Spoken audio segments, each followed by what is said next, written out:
Hello everyone and welcome on your new Coach Dev Academy Lab Guide. I'm Corentin Guinez for Simmercy, and today we are here for the week 7 around Brenzach with the AMG GT4. As usual, at first I'm gonna go with the hot lap, and then I will give you all the details you have to know before heading into this week 7 of racing. So yep, let's get started. Alright, so here we go for the hot lap around Brenzach for the week 7 of the Sports Car Challenge by Falcon Tire. We are right now heading into the first corner, but just before we need to cross the line. Then we will move to the left, brake around the 100 board, and now we will bring the car into the corner on the brakes, third gear, on throttle on the apex, using all of the track on the exit. And now I'm gonna brake just after the gravel, down to second, trying to keep the car as much as I can, as tight as I can into the corner, and then opening quickly the steering, using a bit of curb on the left, and then braking at the kink, keeping third, using the curb on the inside, and then I'll open the steering using all of the track on the exit, trying to make sure I'm not going too wide. Then using the runoff on the exit, on the outside, sorry, keeping the brakes, trying to keep the car tight, and on the exit, we second, opening the steering to maximize traction. Now we have this straight, so a bit of rest before heading into this long right-hander. Around the 50, a bit before the 50, I'm gonna go on the brakes, down to third, taking the curb on the inside, and then I will just smash the power using the curb on the exit. After the dirt, on the brakes, taking all of the curb on the inside, with third gear, trying to make sure I'm not going too wide as well, minimizing the steering angle. At the kink now, on the brakes, using all of the track on the inside, third gear, trying to cut as much as I can. Now a bit before the 50, on the brakes, I keep third gear, I try to use as much track as I can on the inside, using the curb on the outside. And now, just a bit before the 50 once again, gonna go down to third, trying to make sure I'm not cutting too much on the inside, opening the steering on the exit, and now I will stay on the inside to shorten the distance, and we will just right now cross the line for a lap around Brenzach. Alright everyone, so we go for the guide this time around Brenzach. So as I said during the hot lap, we are going to the right to shorten the distance, and then as soon as you are near the start finish line, you can go to the left because it's a right corner next. So it's obviously the reason why we are going back to the left. So as you can see, and as I said during the hot lap, I'm pretty much aiming for the 100 as a braking reference. So I don't think braking later than that is good. Earlier can be fine, but of course too early is not ideal either. So braking around the 100, and as you will find out on Delta, it's not a massive braking because as you can see, you are turning, it's just right here. You are turning to the right pretty much all the way from where I'm starting to brake to pretty much the apex. So yeah, you don't need to brake a lot. It's also a corner you can carry quite a lot of speed, so there is no reason to brake massively. And also then you lose rotation by braking too much. So it's just about putting the right amount of pressure to slow down the car, at the same time giving you enough rotation. So yeah, that's pretty much about it. Just braking around 66%. And yeah, around the 100, gonna go on the brakes. Ideally, you don't want to turn in too early as well because you don't really want to clip too hard the curbing if you get it. So down to third, and then as soon as I'm on the apex, or just a tiny bit before, I'm just gonna go on power. And the idea on the exit is to make sure you can open the steering slightly so then you don't miss traction, because the AMG is really fast this week, but at the same time the traction is really um, sketchy, I would say. So you need to make sure you really make a good job on the steering inputs, and at the same time you are kind enough on the on power. So yeah. So out of this corner, then you can smash power, and the idea is to make sure you don't get gravel basically on the outside because it will make you slow you down, and you can also get an off track.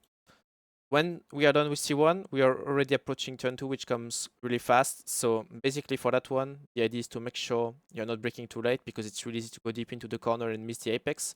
What I'm doing is that as soon as I'm alongside the end of the gravel trap, I'm just gonna go on the brakes. So end of the gravel trap on the left, just right here. I'm just gonna go on the brake. I'm gonna go down to second. As you can see, it's not a massive braking. It must be around 70% once again. So yeah, that's about it. And then as you can see, after reaching the peak, once you are heading into the corner, then you will just release the brake pressure to get the rotation. And once you are in the middle of the corner, then you can go back on power. But as you can see, I really take my time to go full power because, as I said, the traction is quite sketchy. But the good thing is that you have some runoff on the exit to use to make it easier. So yeah. So now on the brakes, releasing the brake pressure to get the rotation, still with second gear, and as soon as I'm in the middle of the corner, then I use power to get the momentum, get the rotation at the same time, and now I just focus on opening the steering to optimize traction. I can use a bit of curbing, but I really recommend to not go too wide as well, because you can lose a bit of traction. So yeah, now we are heading into the next corner. So now I'm just braking when I'm into the kink. I don't know if you can call this a kink, but it's just before the 50. I'm just gonna go on the brake because if I go on the brake at the 50, it's a bit too late already. So when I'm in the middle of this small corner, I'm just gonna go on the brake. I will stay with third gear. I'm gonna try to bring the car a bit to the right, but not too much because actually it doesn't really feel that good to really drive on that runoff. So it can make the car a bit sketchy on the brakes. So I just prefer to use a tiny bit of it because it makes it opens up a bit the corner. But using too much of this is doesn't feel great, to be honest. So keep third around that one. And as you can see, I just bring slightly the car on the brakes into the corner. But then once I'm on the curbing, I just go back on power. I use the runoff once again, but on this one, it's the same. It's a bit slippery, so you have to make sure you are precise on the steering and don't put too many steering angles because then it can get a bit sketchy. So yeah. And another thing is that you have to make sure you're not rejoining the track too late because it's really easy to pick up an off track at the end of the runoff. Just like that, I think it was on the very edge. So yeah, just make sure you're not rejoining the track too late. That's the main thing. Back into the cockpit just right now, and then we are heading into the GP part instead of going to the right for the Indy part. So for that one, I'm braking at the end of the runoff once again, but without using too much of the runoff. So once I'm close to the end, I'm just gonna go on the brake. I'm gonna use a slightly wider line to not head into the corner too early because I'm gonna take a late apex for that one. I'm gonna avoid the curbing, of course, on the inside. And as you can see, the fact that I went late into the corners means that I put most of the steering angle at the beginning, and then once I'm on the apex, I'm starting to open the steering, and now I can go full throttle without having uh, too much steering angle. So that's the main reason about why you should go for a wider line on the entry, is that, as I said, more steering angle at the beginning when it doesn't really matter restriction, and then once you're on throttle, you can just open the steering, and once the steering is fully open, I'm full power. So that's the main reason of going for late apex. And on the exit, ideally you don't want to use too much curbing. Just like that, it's fine. But yeah, if you go slightly wider, you're going to lose a bit of traction. Now we have the straight, so a bit of rest before heading into the very fast corners of the GP layout. So as I said during the hot lap, I'm braking before the 50, so pretty much at the 75 actually. I think I'm just between the 100 and the 50, so you can aim for that. And as you will see, I'm just gonna put a tiny bit of braking, but not a massive amount because it doesn't require to put a lot of brake pressure, so it's just about 60%. And then as you can see, I'm just releasing the brakes to get the rotation I need. And once I'm near the apex and almost on the curbing, then I'm just I'm just releasing the brakes to put the car on the curbing. And once I'm on the curbing, then I can just go back on power. So just at the 75, I'm gonna go on the brake. And as you can see, down the gears, down to fourth, and I'm gonna go down to third as well, using a bit of curbing. And once the car is on the curbing, as you can see, I'm on the curbing. I can go on power with third gear, trying to not push too much too early on the exit because it's really easy to bring a bit of understeer, and then you might end up on the grass and get an off track.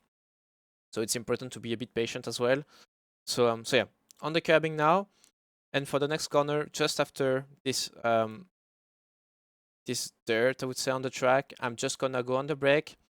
So it's basically before the 50. As you can see, the 50 is a bit after that. So once I'm done with the dirt on the track, I'm just gonna go on the brake. So as you can see on the brake, down to third, I'm just gonna cut the inside, but not too much. I think this is about fine as soon as you keep the left wheels on the track. On the track, on the, yeah, on the track, it is still on the track. So basically on the white line, it should be fine. But cutting more than that can give you enough track.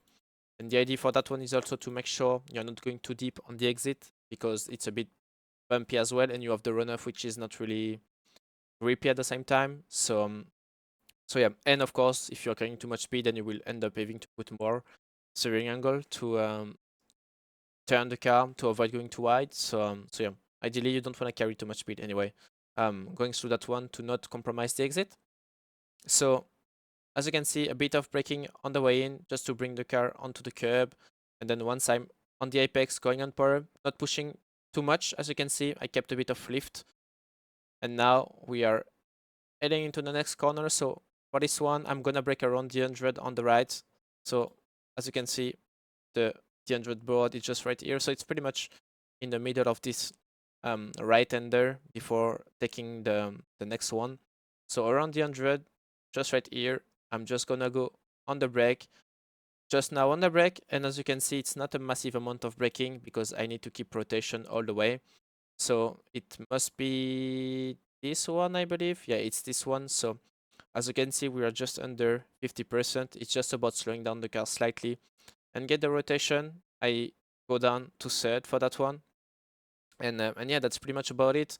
Main thing is to cut enough, because if you're not cutting enough, you are just going to go a bit wider and lose a bit of momentum on the way out. But at the same time, if you're cutting too much, you can get enough track and at the same time make the car bounce a bit, which is not ideal. So you have to cut the right amount. So if we are checking from another angle, as you can see, I'm pretty much cutting that way. So putting the left wheels in the middle of the red and white curb. So yeah, and then on the way out, once you're off the curbing, you can go back on power, pushing, but just need to wait the steering to be a bit more straight to optimize the traction as well. So yeah, so on the brakes, and once I'm on the curbing, I just go on power, waiting until the steering is a bit more centered, and then I need to move quickly to the right to prepare this corner. Now for that one, we are braking a bit before the 50, but you stay with third for that one. You just go around 55% or 60% on the brakes. That's about 60%. And yeah, on that one, you have to make sure you are patient on the way in to not carry too much speed and end up having understeer on the way out. So you need to be patient in the first part. So just going on the brake, keeping third, holding the brakes until I'm reaching the curbing. And once I'm on the curb, now I can go on power using all of the curbing on the exit. But it's important to make sure you're not braking too late for that one. And also you're not like trusting too much the banking, because it gives you some grip, obviously. But at the same time, trusting this too much can lead you to go too fast into the corner and end up going some unexpected understeer. So yeah, as I said, you need to be patient on the way in, and once you're on the curb, then you can go on power, get the rotation on power, and yeah, open the steering, making sure you're not going too wide on the curbing as well. And yeah, that's about it for this corner. Now we are heading into the last corner of the track. So for that one, it's pretty much like the back straight, the long right-hander. I'm just gonna brake between the 50 and the 100. The idea is to not brake too late, because then you compromise way too much the exit. So braking at the 75, and as you can see, trying to make sure I'm not turning in too early to not clip the curbing, because it can make the car being a bit unstable. So instead of that, I'm turning in a bit later, so then I avoid the curbing on the inside, and I can also avoid the bounce out of this curbing. And yeah, I'm just gonna go on the brakes until I'm reaching the apex. So I bring the car into the corner on the brakes, and then once I'm facing the exit, I'm gonna slowly build up the momentum on power with third gear. I think I'm still with third. Yeah, I'm still with third. And then once I'm on the way out, going on power, and then as you can see, I'm slowly going on power to make sure I'm not picking up some understeer. And then once the car is settled on the exit, and I know that I'm not going go to wide, then I can go full power. I'm gonna dive to the right to shorten the distance, stay all the way to the right to make the best lap time possible, and we're done for the lap around Brenzach. Alright everyone, so we're done for today. That was the week 7 lap guide of the Sports Car Challenge by Falcon Tire together with the AMG GT4 and Brenzach GP. Don't forget to like and subscribe to the Coach Dev Academy channel and join the Discord server if you have any questions about all the work we're making, and I see you next week for the week 8. Next time, bye bye.